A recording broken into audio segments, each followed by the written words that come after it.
Kita akan melanjutkan ke submateri perkembangan ekonomi dan politik masa kemerdekaan. Oke, simak baik-baik ya.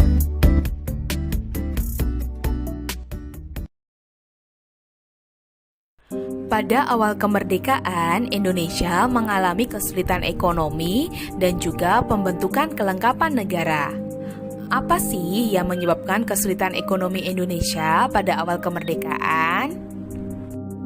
Salah satu sektor yang diperbaiki oleh pemerintah Republik Indonesia saat itu adalah sektor perekonomian. Perekonomian merupakan salah satu bagian penting dalam kehidupan berbangsa dan bernegara. Ketika Republik Indonesia terbentuk, perekonomian Indonesia masih kacau. Adapun permasalahan ekonomi yang muncul pada awal kemerdekaan yaitu antara lain inflasi yang tinggi dan adanya blokade ekonomi oleh Belanda. Salah satu permasalahan yang menyebabkan kacaunya perekonomian Indonesia pada awal kemerdekaan adalah hiperinflasi. Apa sih hiperinflasi itu? Hiperinflasi adalah keadaan menurunnya nilai mata uang secara berlebihan. Kondisi tersebut disebabkan oleh beberapa hal, antara lain 1. Peredaran mata uang Jepang yang tidak terkendali. Yang kedua, kekosongan kas negara. Yang ketiga, pajak dan bea masuk yang kecil. Dan yang keempat, hasil pertanian dan perkebunan yang tidak dapat diekspor. Indonesia pada awal kemerdekaan tidak memiliki mata uang sendiri, sehingga Indonesia menggunakan 3 mata uang yang beredar saat itu. Yang pertama yaitu ada mata uang Jepang, yang kedua ada mata uang Gulden Hindia Belanda atau mata uang Nika, dan yang terakhir ada mata uang De Javase Bank. Berikut adalah beberapa kebijakan pemerintah Indonesia dalam mengatasi hiperinflasi. Adapun kebijakan yang dilakukan oleh pemerintah Indonesia dalam upaya mengatasi hiperinflasi, yaitu pemerintah mengeluarkan mata uang sendiri, yang dikenal dengan Uang Republik Indonesia atau ORI.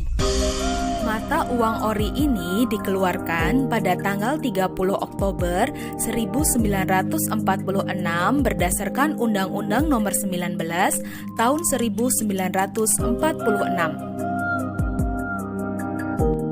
Mata uang ORI digunakan sebagai alat pembayaran yang sah sekaligus sebagai mata uang pengganti mata uang Jepang, yaitu dengan kurs 1/1000. Jadi, setiap 1000 mata uang Jepang bernilai Rp1 ORI. Pemerintah juga membatasi kepemilikan dari uang ORI ini, di mana ketentuannya setiap keluarga hanya boleh memiliki Rp300, dan bagi yang tidak berkeluarga hanya boleh memiliki Rp100. Dan sejak beredarnya mata uang ORI, maka mata uang Belanda dan Jepang yang beredar dinyatakan tidak berlaku lagi. Kebijakan lain yang dilakukan oleh pemerintah Indonesia dalam upaya mengatasi hiperinflasi yaitu dengan melakukan pinjaman nasional.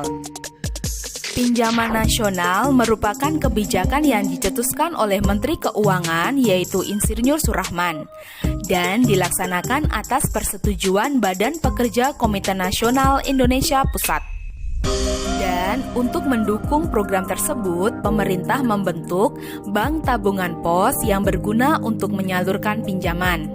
Rakyat dengan sukarela pergi ke bank tabungan pos dan rumah-rumah pegadaian untuk mengumpulkan uang dan dipinjamkan kepada negara.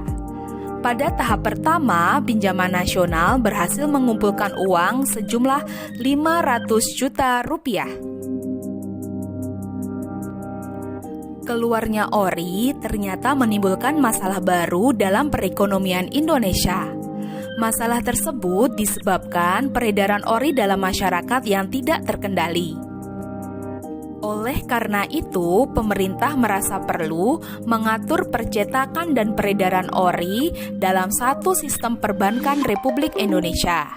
Dan selanjutnya, pemerintah Indonesia meresmikan pembentukan Bank Negara Indonesia 46 atau BNI 46 sebagai induk pada tanggal 1 November 1946. BNI 46 dikelola pemerintah Indonesia di bawah Menteri Keuangan yaitu Syafruddin Prawira Negara dan direkturnya yaitu Margono Joyo Hadikusumo serta wakil direkturnya yaitu Sabarudin. Adapun tugas dari BNI 46 ini adalah melaksanakan koordinasi dalam pengurusan bidang ekonomi dan keuangan.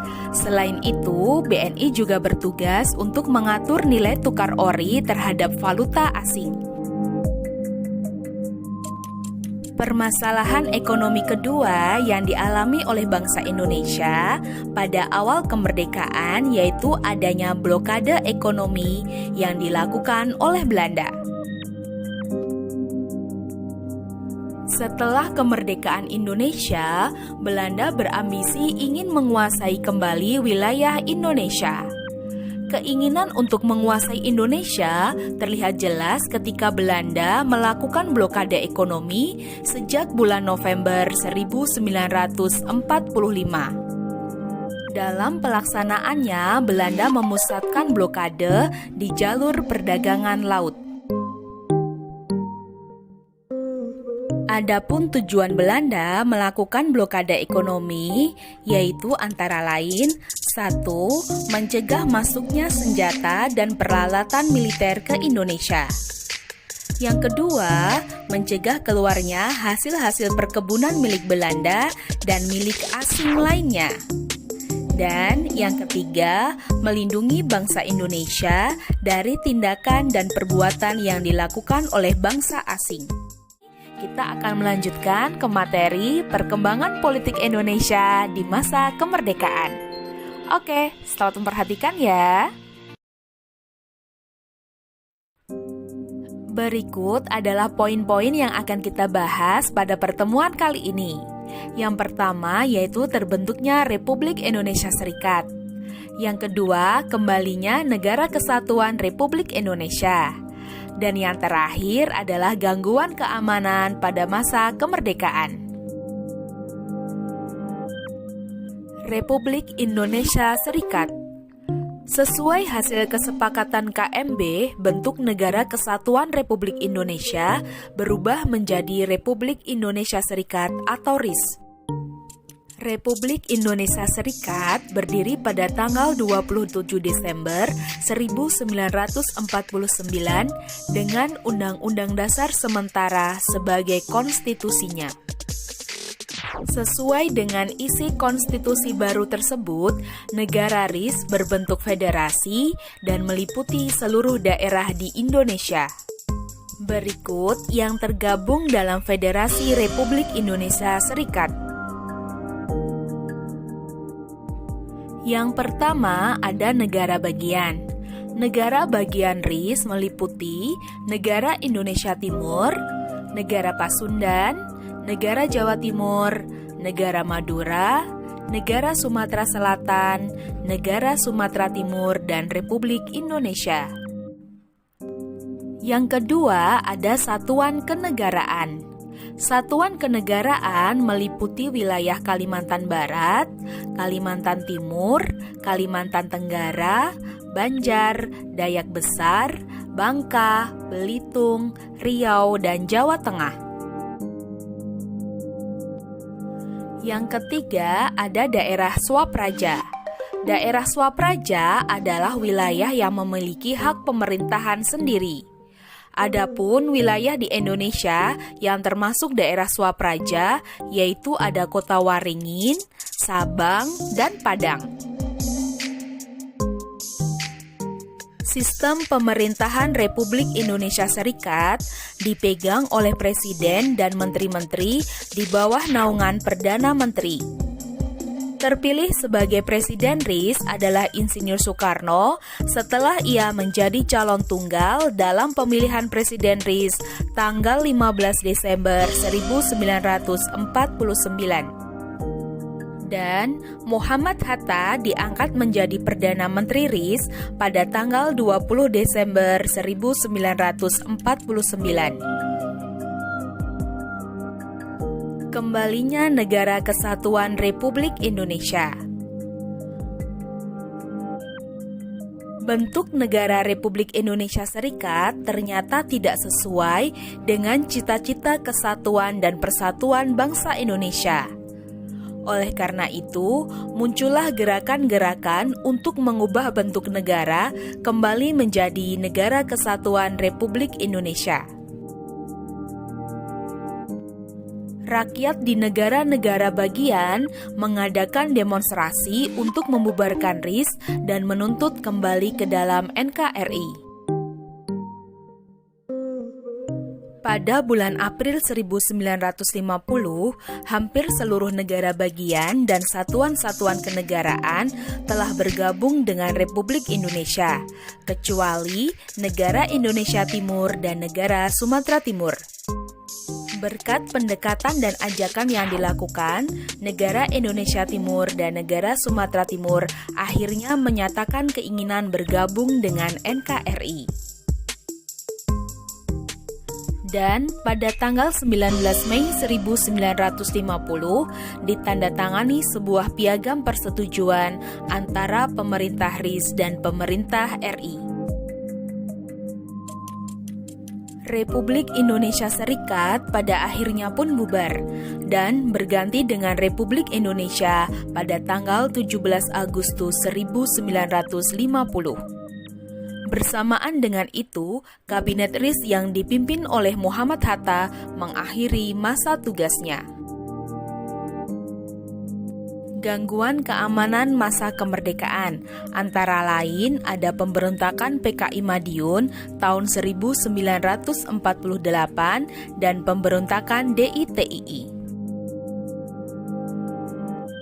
Pemberontakan PKI Madiun terjadi pada tanggal 18 September 1948 di bawah pimpinan Musso. Adapun tujuan pemberontakan PKI Madiun adalah ingin mengganti dasar negara Pancasila dengan komunis, serta ingin mendirikan Soviet Republik Indonesia. Pemberontakan PKI Madiun melakukan aksinya dengan menguasai seluruh Karesidenan Pati, dan juga melakukan pembunuhan dan penculikan secara besar-besaran. Pemberontakan PKI Madiun akhirnya berhasil ditumpas oleh TNI yang dibantu oleh rakyat pada tanggal 30 September 1948 di bawah pimpinan Kolonel Gatot Subroto dan Kolonel Sungkono.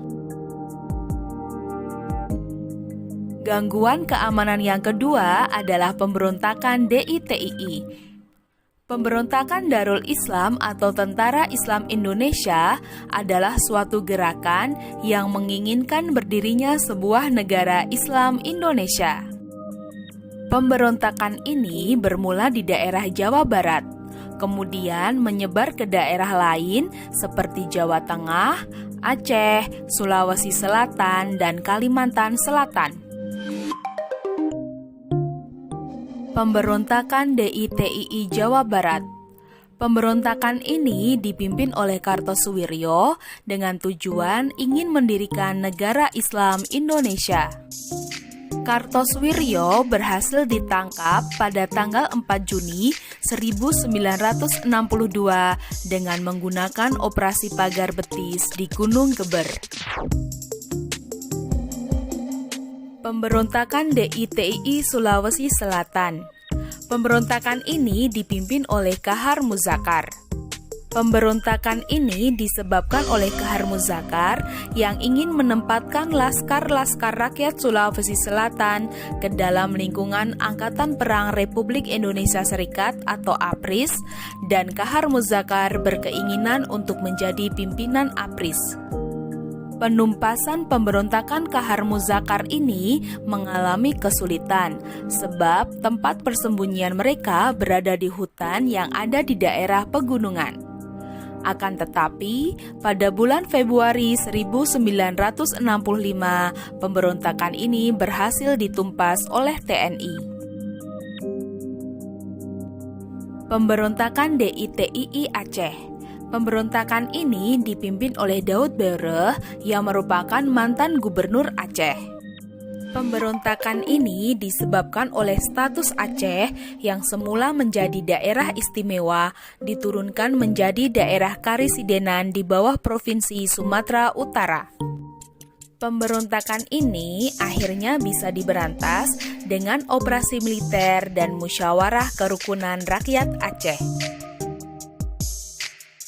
Pemberontakan DITII selanjutnya adalah pemberontakan DITII Sulawesi Selatan. Pemberontakan ini dipimpin oleh Ibnu Hajar yang menamai gerakannya Kesatuan Rakyat yang Tertindas. Tahun 1945, Ibnu Hajar secara resmi bergabung dengan Negara Islam Indonesia dan ditunjuk sebagai Panglima Tertinggi Tentara Islam Indonesia. Dan tahun 1963, pemerintah Indonesia berhasil menumpas pemberontakan ini. Ibnu Hajar dan anak buahnya berhasil ditangkap. Oke, itu tadi materi kita pada pertemuan kali ini. Jangan lupa dipelajari kembali ya. Terima kasih anak-anak atas perhatiannya. Sekian saja. Wabillahi taufiq wal hidayah. Wassalamualaikum warahmatullahi wabarakatuh.